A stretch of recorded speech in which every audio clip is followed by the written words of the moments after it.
बिस्मिल्लाहिर्रहमानिर्रहीम। अस्सलाम वालेकुम नाज़रीन, मैं हूँ साकिब बशीर। आज हम बात करेंगे कि मिलिट्री कोर्ट्स के केस की सुप्रीम कोर्ट ऑफ पाकिस्तान में समाअत थी। उस समाअत के दौरान क्या हुआ है, क्यों बेंच जो है वो टूट गया है, और इसके अलावा हम बात करेंगे कि जिन 20 लोगों को ईद से कबल मिलिट्री कोर्ट से छोड़ा गया था उनको सज़ा कैसे हुई, फैसला क्या हुआ, उन पे जुर्म क्या, इल्ज़ाम क्या था, क्या उस इल्ज़ाम पर एविडेंस लेकर उन पर सज़ा दी गई, तो उनके फैसलों की नोयत क्या है, इससे मुतल्लिक क्या बहस हुई। फिर इसके अलावा जो हसन न्याजी हैं उनके वालिद काफ़ी जज्बाती हो गए आज जो सुप्रीम कोर्ट में समाअत हो रही थी इस दौरान, और यकीनी तौर पर अगर आप ये कहें कि उनका जज्बाती होना बनता भी है, तो इसमें जो है वो जो समाअत हुई बड़ी अहम समाअत इस लिहाज से थी क्योंकि इससे कबल जो सुप्रीम कोर्ट ऑफ पाकिस्तान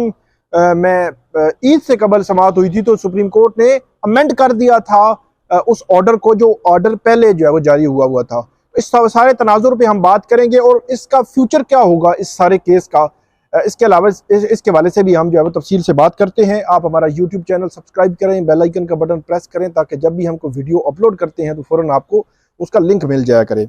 शुरू करते हैं कि आज की जो समाअत है मिलिट्री कोर्ट्स केस से मुतल्लिक, ये क्या हुई, कैसे हुई और आगे क्या होगा।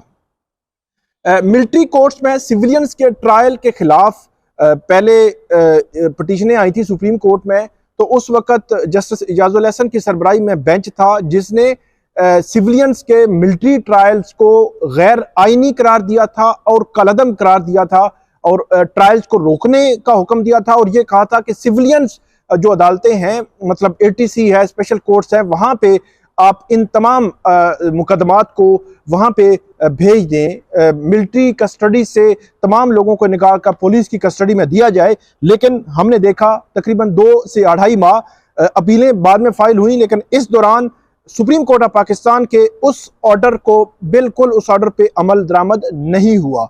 अपीलें फाइल हुई फेडरल गवर्नमेंट की जानिब से, तमाम सूबों की जानिब से और वजारत दिफा की जानिब से। उसमें यह कहा गया कि जो सुप्रीम कोर्ट ने जो फैसला दिया वो दुरुस्त नहीं है और उसका फैसला कलअदम करार दिया जाए। तो पहले ही रोज उस वक्त जस्टिस सरदार तारिक मसूद जो बेंच को हेड कर रहे थे, उन पर यह एतराज आया कि आप अपना माइंड डिस्क्लोज कर चुके हैं, इसलिए आप तो बेंच से अलग हो जाएं।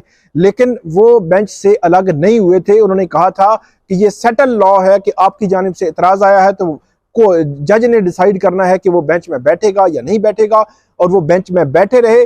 फिर जो सुप्रीम कोर्ट का फैसला था उस पर स्टे ग्रांट कर दिया गया। ये मामला चलते रहे। अभी अप्रैल में आ चुका है और ईद से कबल उस स्टे ऑर्डर को अमेंड किया था सुप्रीम कोर्ट ऑफ पाकिस्तान ने, और यह कहा था कि जो लोग इस स्टेज पर रिहा हो सकते हैं उनकी हद तक आप ऑर्डर कर दें और उनको रिहा कर दें। फिर 20 लोगों को रिहा कर दिया गया। आज उसके बाद पहली जो है वो समाअत थी। आज की समाअत जस्टिस अमीनुद्दीन खान की सरबराही में 6 रुकनी लार्जर बेंच ने यह समाअत की। Justice Mohammad Ali Mazhar, justice Hasan Azhar Rizvi, justice Shahid Waheed, justice Musarrat Hilali, justice Irfan Saadat Khan भी इस लार्जर बेंच का हिस्सा थे। हामिद खान जो है वकील हैं, सीनियर वकील हैं, उन्होंने कहा कि लाहौर हाई कोर्ट बार की जानिब से फरीक बनने की दरखास्त दायर की थी। जस्टिस अमीनुद्दीन खान ने कहा जितनी भी फरीक बनने की दरखास्तें आई हैं उनको हम बाद में देखेंगे।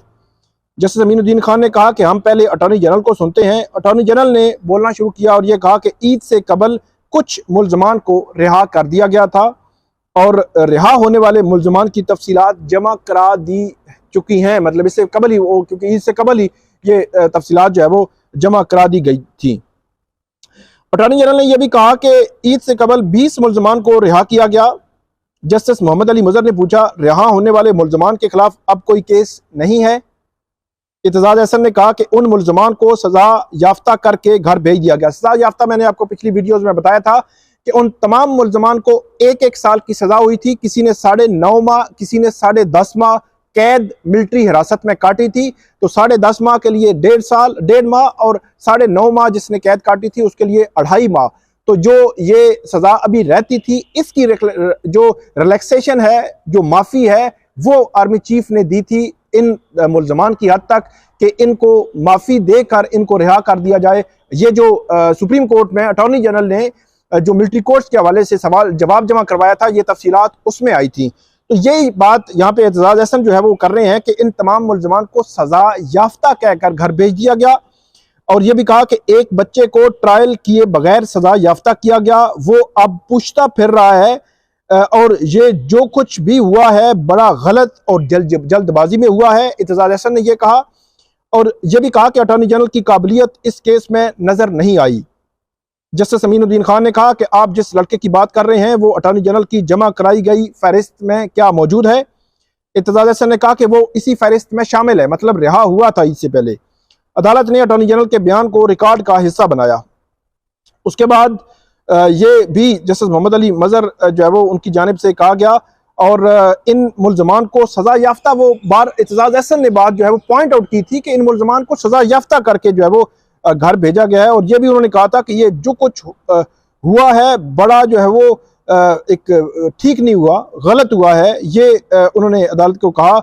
और जस्टिस जवाद एस खाजा, उनके वकील ख्वाजा अहमद हसन ने बेंच पर एतराज़ उठाया और ये कहा कि 9 रुकनी बेंच की तश्कील के लिए मामला दोबारा जजेस कमेटी को भेजा जाए, क्योंकि इससे कबल भी 5 जजेस ने यह केस सुना था और उन्होंने फैसला दिया था, और उसके खिलाफ 6 जजेस पर मुश्तमिल बेंच जो है वो बना दिया गया सुप्रीम कोर्ट ऑफ पाकिस्तान की जानिब से। और जो कमेटी थी प्रैक्टिस एंड प्रोसीजर एक्ट की कमेटी, उस कमेटी ने हैरान कौन तौर पर, मेरे लिए हैरान कौन था कि 6 जजेस सुनेंगे, फिर जो स्टे ग्रांट हुआ था वो 5-1 से हुआ था। तो 5 जजेस ने फैसला दिया, उनके खिलाफ 6 रुकनी बेंच बना, फिर स्टे जो ग्रांट हुआ था वो जिसमें मुसर्रत हलाली ने एग्री नहीं किया था, तो 5 जजेस ने 5 के फैसले पर स्टे दे दिया। तो ये बड़ी एक अजीब सी सिचुएशन है। फिर एक और बड़ा इंपॉर्टेंट मामला है कि अगर इस अपील में 4-2 से फैसला आ जाता है तो फिर क्या जो है स्टेटस होगा।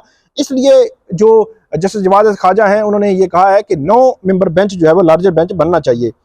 सुप्रीम कोर्ट ने मिलिट्री कोर्ट्स के फैसलों की नकूल जो है वो तलब की, और एतजाज अहसन और दीगर वकला के जो है वो उन्होंने फैसला रिकॉर्ड, उन्होंने कहा कि जो 20 लोग मिलिट्री कोर्ट से छोड़े गए हैं उन तमाम के फैसले क्या हुए हैं, कैसे सजा हुई है, उसमें एविडेंस क्या था और इनको किस बेस पर सजा दी गई है, इस तमाम जो फैसले हैं इनको रिकॉर्ड पे लाया जाए। उन्होंने इस्तदा की थी अदालत से, और उसके बाद सुप्रीम कोर्ट ने कहा कि बिल्कुल अटॉर्नी जनरल इनको रिकॉर्ड पे लाएंगे। जस्टिस अमीनुद्दीन खान ने कहा कि हम अटॉर्नी जनरल से फैसलों की नकूल मांग लेते हैं। जस्टिस शाहिद वहीद ने कहा हमें पता तो चले ट्रायल में क्या तरीकाकार अपनाया गया है। यहाँ पे जो सुप्रीम कोर्ट के 2 जजेस ने बेंच की तश्कील पर जो है वो नोट लिखा है, ये वकील अहमद हसन जो जस्टिस जवाद खाजा के जिन्होंने इतराज उठाया बेंच पर, जस्टिस याया खान अफरीदी और जस्टिस मंसूर अली शाह ने लार्जर बेंच के हवाले से लिखा था। जस्टिस ये ख्वाजा अहमद हसन जो वकील हैं उन्होंने कहा, और जस्टिस मोहम्मद अली मजर ने कहा कि अगर इन नोट पर जाएं तो फिर सुप्रीम कोर्ट का असल फैसला भी बेवकूफ हो जाएगा।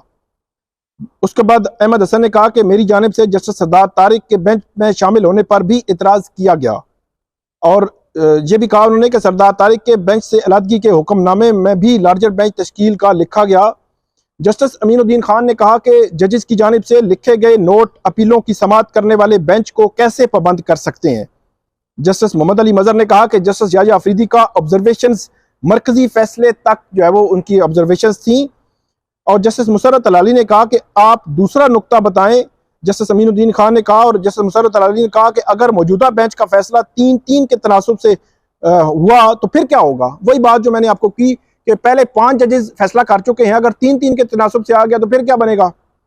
उसके बाद अहमद हसन वकील ने कहा कि फिर दरखास्तें खारिज तस्वर होगी, और जस्टिस मोहम्मद अली मजर ने कहा कि इस नुक्ते की बुनियाद पर लार्जर बेंच का मुतालबा जो है वो किया जा सकता है।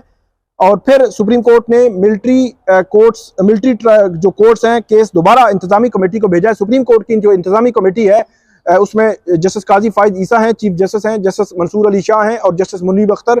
ये इंतजामी कमेटी है जो कमेटी आइंदा लार्जर बेंच 9 रुकनी लार्जर बेंच बनाने के हवाले से फैसला करेगी। और उसके बाद जो जस्टिस मुसर्रत हलाली का एडवोकेट एतजाज अहसन से एक दिलचस्प मुकालमा भी हुआ, जिसमें एतजाज अहसन ने कहा कि सुप्रीम कोर्ट जब एक मामले को तय कर दे तो उसे नहीं छेड़ा जा सकता और शेर को अपनी ताकत का अंदाजा नहीं होता। इस पर जस्टिस जो है वो मुसर्रत हलाली ने एतजाज अहसन से मुकालमे में कहा कि हमें अपनी ताकत का मुकम्मल इदराक है।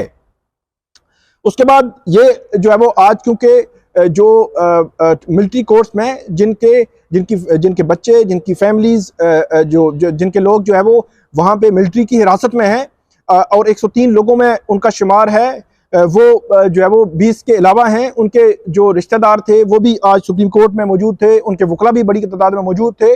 और ख़ास तौर पर दौरान हिरासत हफीज़ुल्लाह नियाज़ी जो है, जो हसन नियाज़ी के वालिद हैं, वो काफ़ी जज्बाती भी हो गए और उन्होंने कहा कि मेरा बेटा हसन नियाज़ी लापता है, मेरी उससे मुलाकात नहीं हो रही, और ये कहा कि मुझे रात को नींद नहीं आती। हफीज़ुल्लाह नियाज़ी ने अदालत के सामने हाथ जोड़कर ये बात की और ये कहा कि मेरे बेटे से मुलाकात नहीं कराई जा रही। इस पर अदालत ने अटॉर्नी जनरल को हसन नियाज़ी के हवाले से तफसीलात मालूम करके सुप्रीम कोर्ट को आगाह करने की हिदायत की। और हामिद खान जो है उन्होंने ये अदालत को बताया कि हमने इस हवाले से एक रिट पिटीशन भी जो है वो दायर कर रखी है।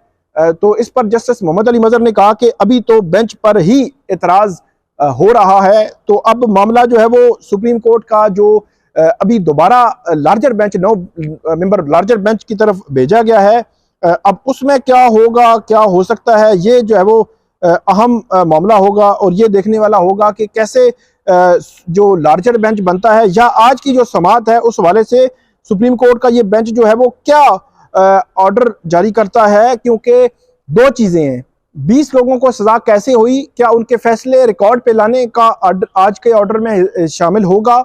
दूसरा, हसन नियाज़ी कहाँ पे है, इसके हवाले से अटॉर्नी जनरल को क्या कोई हिदायत दी जाएंगी कि अटॉर्नी जनरल हसन नियाज़ी के हवाले से जो है वो पूछ कर सुप्रीम कोर्ट को आगाह करें। ये दो चीज़ें बहुत इंपॉर्टेंट हैं। बाकी अब आइंदा जो समाअत है वो नया बेंच ही करेगा, 9 मेंबर बेंच होगा और वो बेंच जो है वो समाअत करेगा। देखते हैं कि अब इस मामले में फर्दर क्या होता है। बहुत ही अहम नौयत का मामला है, बहुत ही जो है वो इसमें हसासियत इस लिहाज से भी है कि 20 लोग तो छोड़ दिए गए, लेकिन अभी भी जो है वो तकरीबन 83-84 लोग जो है वो 84 लोग जो है वो मौजूद हैं मिलिट्री की हिरासत में।